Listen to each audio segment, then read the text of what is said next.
Is this the secret key to burning fat after 40? Let's talk about the anti-aging health boosting hack that's like a spring cleaning for your cells. And the good news is it's simple and inexpensive to do. I'll give you a secret. It's fasting. Now here's the deal.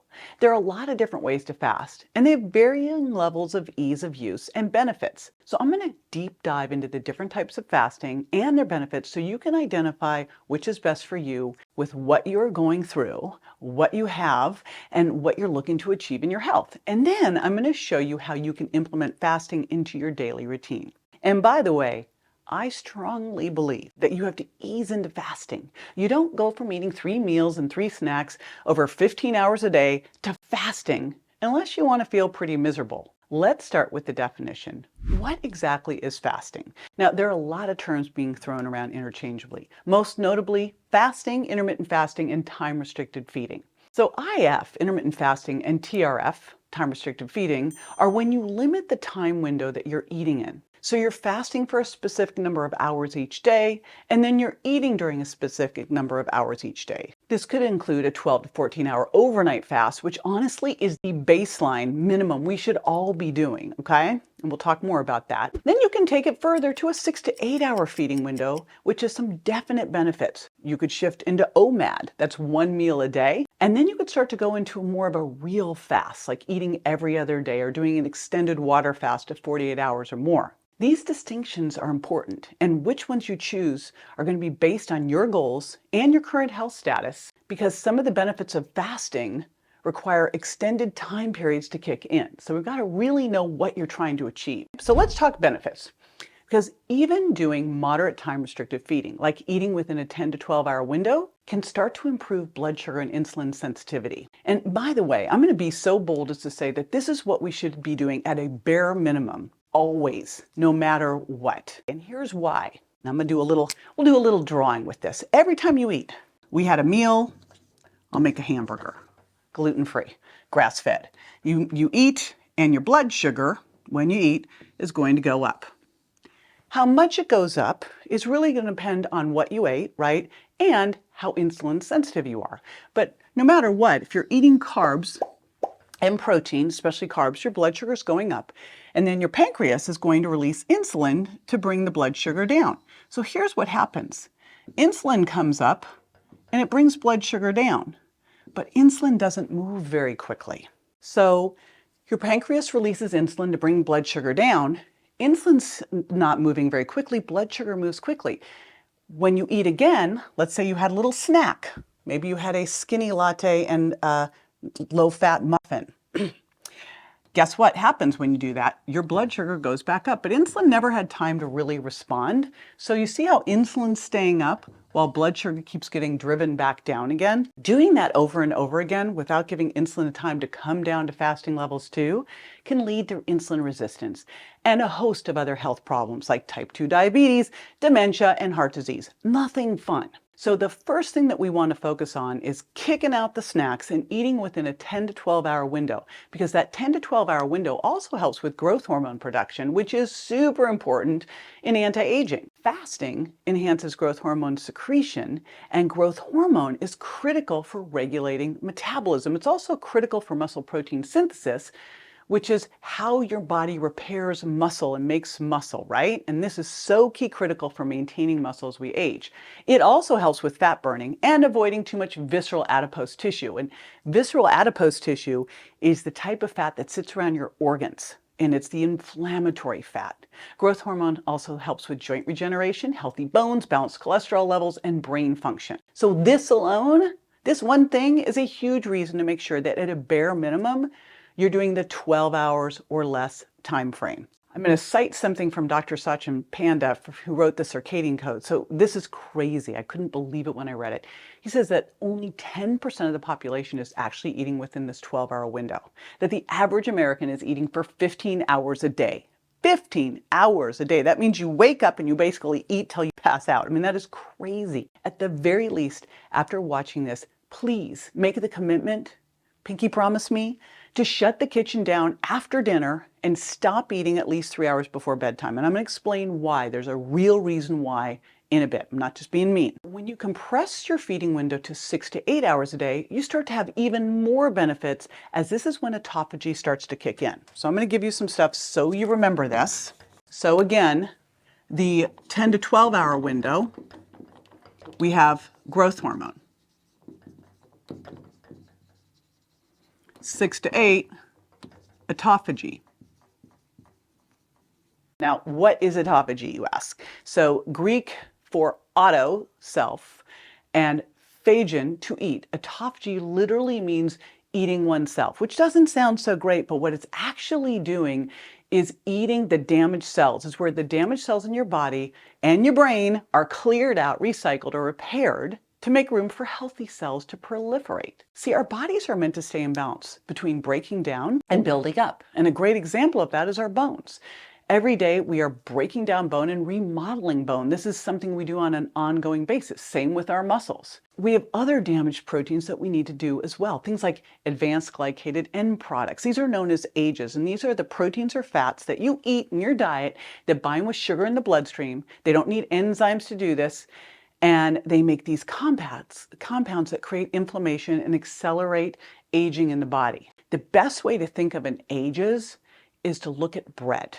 Look at the crust on bread. That is literally AGEs in action. That is happening in and on your body. We do not want that. And here's what's cool. Autophagy can use the old damaged proteins to create new proteins. So here's a great description from Dr. Jason Fung from his book, The Complete Guide to Fasting. He says autophagy is a form of cellular cleansing. It's a regulated, orderly process of breaking down and recycling cellular components when there's no longer enough energy to sustain them. Once all the diseased or broken down cellular parts have been cleansed, the body can start the process of renewal. This is where you start to deplete all the glycogen stores in the liver. So when you start to go that 24 hours plus, you deplete that glycogen in the liver, and that puts you into ketosis, which is a metabolic state in which your body uses fat and ketones for fuel rather than sugar as its main fuel source. Now, you can also achieve this through a very low carbohydrate, high fat diet, or you can achieve it through fasting. And ketones themselves are a very efficient fuel source for the body, and they also act as an appetite suppressant. And you probably heard this from people who are on keto. They're like, I'm just not hungry, right? Even though they're eating less calories. You also start to get an anti-inflammatory effect from it. Your gut doesn't have to do all its normal digestive work. It has time to rest and chill and restore. Plus, BDNF, this is brain-derived neurotropic factor, it's released. And this is really important because BDNF promotes the survival of nerve cells by playing a role in the growth, the maturation and differentiation and maintenance of these cells. Basically, ketosis can help repair your brain. In fact, my son, when he had his traumatic brain injury and re-injury, first thing that I do is put him back on a ketogenic diet. So another thing that happens during this time is stem cell production starts to go up. Basically, your body's upregulating everything to help you de-age. So now you're probably wondering why everyone wouldn't just do this all the time. So I think the answer here is that really you got to use fasting as a tool that you cycle. If you did it all the time, it would be too stressful for your body. But more importantly, if you're low in skeletal muscle to begin with, it can be difficult to get the ideal protein intake that you need if you're fasting. And if you're fasting, you're not activating something called mTOR. And you need mTOR activated to build muscle.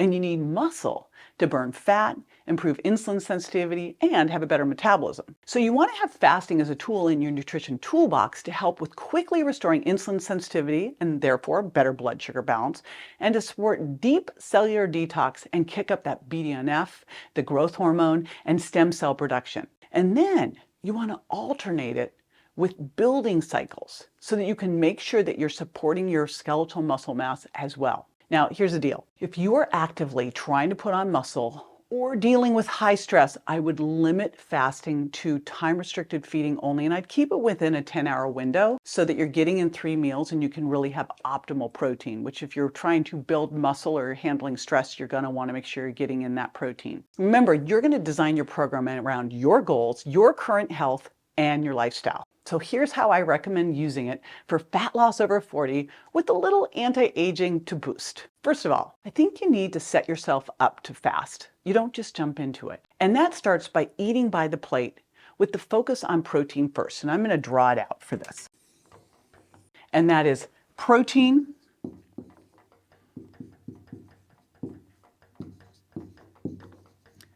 fat, non-starchy veggies, slow, low carbs. But here's the important thing here. Number one, this goes first. Protein starts first. I have you build your plate around protein, and it's basically 0.8 grams per pound of ideal body weight. Your ideal body weight is based on your height and frame and where you feel your best in that range. Okay, so you can go check a height and frame chart, see the range for you, and then find that number, that number where you feel your best. The lowest you should go in your protein is 0.6 grams per pound of ideal body weight. The most you should go is more on 1 gram per pound of ideal body weight, but truthfully, I'm not as concerned about going over as I am about going under. Protein's amazing as a macronutrient. Remember, we have 3 macronutrients: protein, fat, and carbohydrates. Well, protein is the most thermic of the macronutrients. It requires more energy for your body to metabolize it, to break it down, to digest it, to assimilate it, 20 to 30% more than fat and carbs. It's also more satiating because it takes longer to digest, so you feel fuller longer. It slows down stomach emptying. It keeps ghrelin, the stomach hunger hormone, suppressed. And you gotta have it to build, to put on muscle. You've got 9 essential amino acids you gotta get from diet every single day. So protein, I always start first. And what's really cool when you build your plate protein first, and when you start by eating protein first, you have a better blood sugar response to the meal, and you'll eat less, especially when you go protein and non-starchy vegetables. So guess what? Most likely, if you're eating wild salmon, grass-fed beef, you're getting some fat already with the protein. So you're probably already getting 1 serving of fat right there. Then, after protein, we're adding in non-starchy vegetables, where I want you to have 0.8 grams per pound of ideal body weight for the total day divided into those 3 meals. Non-starchy vegetables, I want you to look at having at least 5 servings a day. More is better. Don't hold back. A serving being a half a cup cooked or a cup raw. And so you divide those however you want to do it. Most people don't want to sit down and have a salad for breakfast, but you could throw some greens into your loaded smoothie, which is what I teach people how to do. We're going to have some non-starchy vegetables. Now, you're going to do these because these have fiber and polyphenols, so it's feeding your gut microbiome. Super important. Here's what else, though. Most likely, let's say you have non-starchy vegetables and one of them is an arugula salad with some cucumbers and some extra virgin olive oil. We got another fat serving there. So what I find is I kind of look at fat last, because I find between protein and non-starchy vegetables, we're probably already getting 2 servings, and that might be all you need. How much you need really depends on your activity level, your goals. If you're looking at more building, which means you're going to have a little calorie excess, or burning, which you need to be a little deficit. But I find that fat servings for most people is 2 to 4 servings per day, and that's about 100 calories per serving. So that might be a tablespoon of olive oil, a third of a small avocado, 5 to 10 nuts. And I really like to focus in fat on more of the whole fats first, like wild fish, real coconut, avocado, nuts and seeds, like the whole stuff first, and then we'll break it down, olives, into extra virgin olive oil and things like that. After that, depending on where you're looking to get your calories from, if you're lower carb or lower fat, you could look at adding some slow low carbs. Slow low carbs are things like wild rice, squashes, potatoes, beets, etc. You can see how easy this thing is to put together. It's very simple to do. But again, for most people, they are looking at either lower carbs, higher fat, lower carbs. There's never high fat, high carb. That is called gaining fat on your body. Again, depending on your goals, 2 to 4 servings of fat, 5+ servings here. And this is, I say, 0 to 2 servings per meal. Fruit falls into this category too. So I look at fruit like a cup of fruit, or when I'm looking at other plant-based slow low carbs like legumes, quinoa, wild rice, potatoes, it's a half a cup. So again, these things add up quickly. Caution here, because this is the stuff that can jack your blood sugar. It's why we want to do slow low carbs, so you have a lot of fiber with them, and these are as close to nature as possible. So here's where you start. The reason we have you eating by the plate, starting with protein and non-starchy vegetables first, is you're going to have way better blood sugar control, and you're going to be able to go ideally 4 to 6 hours between meals. That's the first thing we want to do, with drinking lots of water, maybe green tea in between meals. We're going to eat within an hour or 2 after waking, up to 3 hours. But the reason I want you to eat more like about 2 hours after waking is because of the circadian rhythm. When you wake up, your cortisol comes up. Cortisol coming up wakes up the rest of your body. It tells your pancreas, let's get moving, let's start being able to secrete insulin again, get your hormones going. But it doesn't happen right away. So if you wake up and eat right away, that can be problematic. Better that you wake up and eat an hour or two after waking up, when now your cortisols come up, it's brought down your melatonin, it's brought up your insulin, so you're able to easily start eating. You'll want to stop eating 3 hours before bed. And here's why.